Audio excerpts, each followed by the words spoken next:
Remember the old Toyota Venza? I do. It was the kind of crossover that really should have taken off because it was everything it needed to be and nothing it didn't. Big doors, low and easy to climb into, and tons of space once you're inside. What's not to like about that? Unfortunately, it was probably just a little ahead of its time, and Toyota ditched it about 5 years ago. Well, now it's ready to give the Venza another shot, only this time it's a hybrid.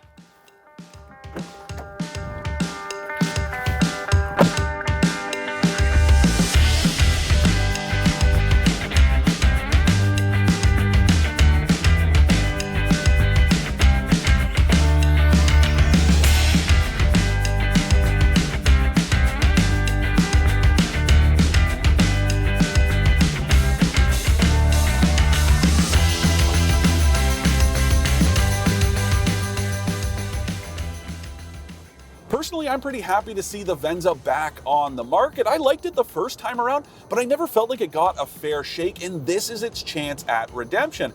But it is important to point out that it's back by name only, and this is a rebadged version of a crossover sold in Japan called the Toyota Harrier. And here's your fun fact for the day. The first two generations of the Lexus RX were also rebadged Harriers, and it was only in its third generation, when production of the RX started in Cambridge, Ontario, that it went in a different direction. But you can still see some of that design influence in this latest version of the Harrier and, yes, the Venza. When you look at the slope in the back or the shape of those side windows, the way they taper towards the tailgate really calls back to that Lexus model. And this version of the Venza, well, it is smaller than the last one, but only slightly. The other thing to point out is that one had a lot in common with the Camry, but this one's a lot more closely tied to the RAV4, which should broaden its appeal. Jumping back to that last version of the Venza, it's interesting because technically it had more ground clearance than this new version, but this one definitely feels like it's riding higher and you're sitting a little bit taller. There's not quite as much ground clearance as the RAV4, but it is pretty close. And more crucially, what this shares most in common with the RAV4 is the hybrid components that are underneath all this bodywork. There's no gas version of the Venza available anymore. It only comes as a hybrid, and it's a pretty good one. It also has standard all-wheel drive, and it's pretty cool how it works because it has a dedicated electric motor in the back that drives the rear wheels.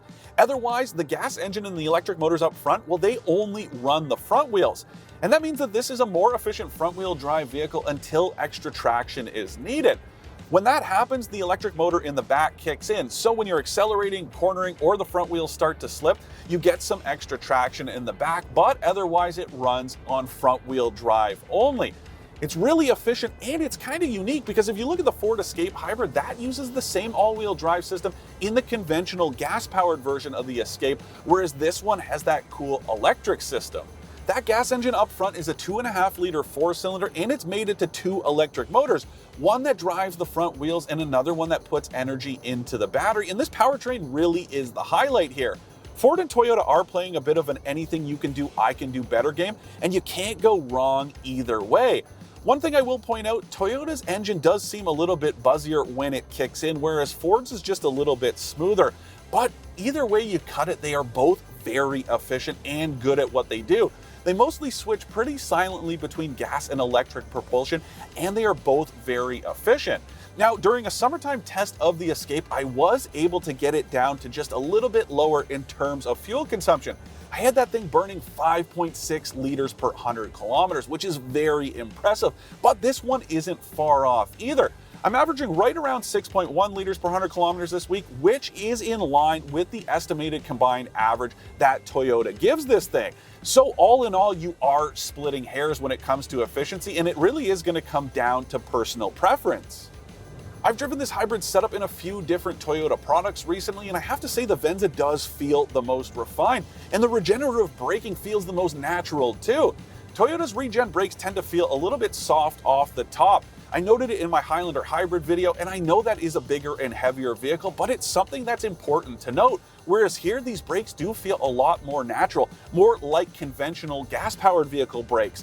It is nice, especially if you're transitioning from a gas-powered vehicle to a hybrid for the first time. It's going to feel a little bit more comfortable, something that's a little bit more familiar. But overall, this is a very nice vehicle to drive. There are a few different drive modes you can pick from down here on the console, but I prefer the Eco setting for a few different reasons. First and foremost, After all, isn't that the reason you're buying a hybrid in the first place, to save as much gas as you can? And in that regard, this eco mode is the way to go, though I will point out it does scale back throttle response to the point that you might upset a few drivers behind you as you're cruising around and this thing crawls off of a stop. It is pretty slow to get up to speed if you're trying to keep out of that gas engine range. But once you get up to cruising speed, it performs like just about any other crossover of this size, whether you're talking about hybrid or gas-powered models. It's just very relaxed to drive, but there's a little bit of character to it as well. I'm not saying it's especially sporty, but it is kind of fun to drive. It's engaging in a way I wasn't expecting it to be. The way it drives is just very buttoned down and it's almost car-like in execution. Again, it's not overly sporty, but the chassis and suspension tuning are outstanding and it's very engaging to drive. The suspension also does really well at soaking up bumps out here, and it's almost premium in the way that it rides around. I know there are a few different hybrid models in the Lexus lineup, but I gotta tell you, this Venza is gonna give any one of them a pretty good run for their money. And I do like driving modern hybrids because they're engaging, and not just in the way they ride and handle, but also in the way that you interact with them. I have to say, it feels like Ford's done just a little bit of a better job gamifying the experience in the Escape hybrid, but this thing isn't far behind. For starters, you do get a couple different views here in the gauge cluster so you can keep an eye on your efficiency. And then every time you turn the Venza off, you do get an efficiency score, so you can see how much gas you're burning to try to challenge yourself to get that score as high as possible. And then here on the main infotainment display, you get another screen so you can keep an eye on stuff like your trip info or an energy monitor so you can track where you're getting power from, whether it's the battery, electric motors, or the gas engine, and you can challenge yourself that way too. It is very cool. And that brings us to this infotainment display. Since I'm driving the Venza Limited, I do get this 12.3-inch screen and it is fantastic. It also breaks from Toyota tradition because it's actually good to use. It's responsive to inputs and it's bright and colorful. I really like this infotainment system. The other thing I like about it is it's configurable. So if you're talking about this version, you do get Apple CarPlay and Android Auto, and that occupies 2/3 of the screen, and you can move it side to side. So if you want it closer to you or closer to the passenger side, you can do it that way. And that gives you that other third of the screen to keep that efficiency monitor up there or monitor your music. And that's what I like to do. If I've got my music on shuffle, but I want to keep an eye on Google Maps, I can have Google Maps on my Apple CarPlay screen and then the music screen up here on the right, so I can keep an eye on what music is playing and skip through the different songs. But that brings us to a big problem. There's no tune or volume knobs in here. I don't get what happened, because in the Highlander you do get those features, but in here they've eliminated them. And instead you get this capacitive control panel down here below the infotainment screen that is terrible to use. For starters, unless your gloves have those little touch pads on the fingertips, you can't use this control panel at all.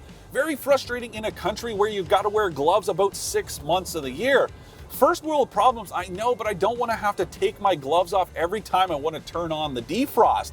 And then you don't have volume or tune knobs in here. I don't get that, because in the Highlander hybrid you do get knobs for those functions. The fact Toyota ditched those in the Venza is very puzzling to me, because instead you have to use these touch panels, and if you're keeping an eye on the road like you should be and you're just blindly stabbing, well, there's barely any margin for error.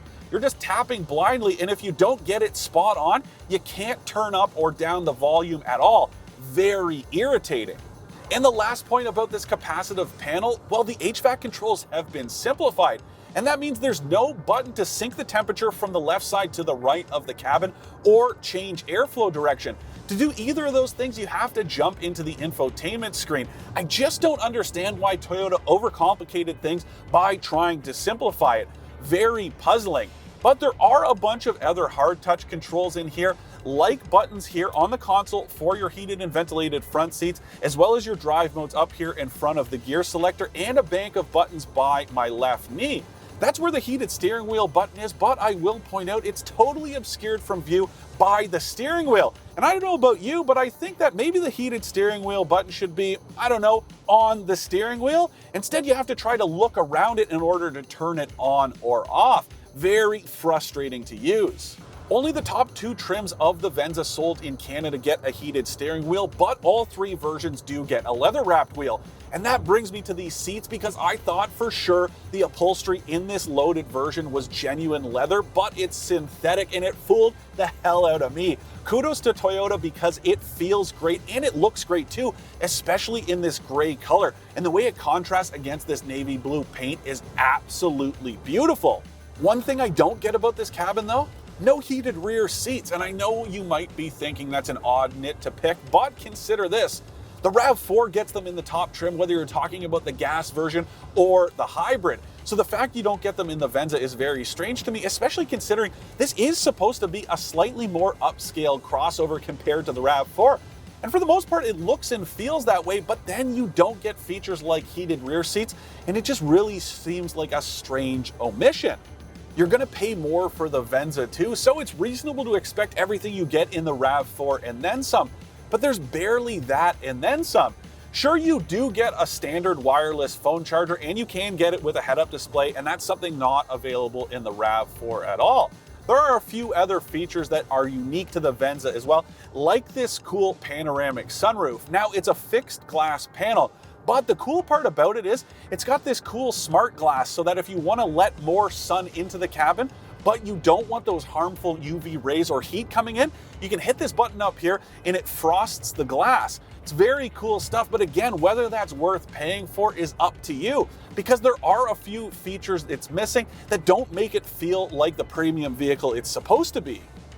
When you're talking about this cabin overall, it definitely looks the part of that upper mainstream model Toyota's trying to position it as, but it doesn't necessarily feel like it. And I know I just went on about this synthetic leather upholstery, but it's some of the other touches in here I have a problem with. Just take this door panel. Very flimsy and hollow, and the same goes with the center console. And in that way, this doesn't even feel like it's on the same level as the RAV4. Now, this is the longer of the two overall, but more importantly, their widths and wheelbases are identical. And that means most interior measures are the same, with the exception of headroom. The RAV4 has that in its favor, especially in the second row. And a big reason why is the way this roof line slopes. Don't get me wrong, it looks great, especially around back with this tailgate, but it cuts into the overall utility. Officially, this thing has just over 800 liters of space behind the back seats and 1,560 with them tucked into the floor. By comparison, the RAV4 has about 300 more behind the back seats and 400 more with them stowed. Another problem I noticed back here is with this power tailgate. Now, don't get me wrong, I love height programmable tailgates, because that means people like me who park in underground parking can still access their trunks when they're parked with those low ceilings. But the shape of this tailgate means it's basically useless. This is the height I need at home, but look, I have to crouch like crazy to get under here, and it makes it basically useless. And this is the problem with Toyota prioritizing form over function. I know those might seem like some pretty serious knocks against the Venza, but I actually really like it. No, it doesn't have as much space as a RAV4, but it feels way more upscale to drive, and it gets nice and close to that line with Lexus without crossing it. And it's priced well in that context, because if you look at the Lexus NX 300h, well, that thing's a little bit smaller. And to get it with the premium pack that puts it on about the level of this one, you're gonna pay 51 grand before fees and taxes. Whereas this Venza Limited, it's 47.7 before fees and taxes. It's very competitively priced. The trouble is, when you look at it next to the RAV4 hybrid as well as that Escape hybrid, it's not quite as competitive, because this thing's about 4,700 bucks more than the most expensive version of the RAV4 hybrid, and it's about 11 grand more than the Escape hybrid that only comes in one trim, which is the titanium, and that one comes with stuff like genuine leather upholstery and a self-parking system. Now, you do have to spend a few grand more to get the rest of the stuff like a head-up display to make it competitive with this Venza, but that is a lot more money to pay for a vehicle that lacks some key features. To recap, I like the Toyota Venza's premium ride quality, slick styling inside and out, and fuel efficiency. I don't like the capacitive touch controls for HVAC and audio, the cargo limitations, or the lack of heated rear seats in this top trim. It's not up to me whether this attempt at resurrecting the Toyota Venza will be a success. That's for buyers like you to decide. But I will say this, it's got all the right stuff to make it happen. More than last time around, it leans to the sport utility end of the crossover spectrum, but it's also a dream to drive and even has a few hints of character.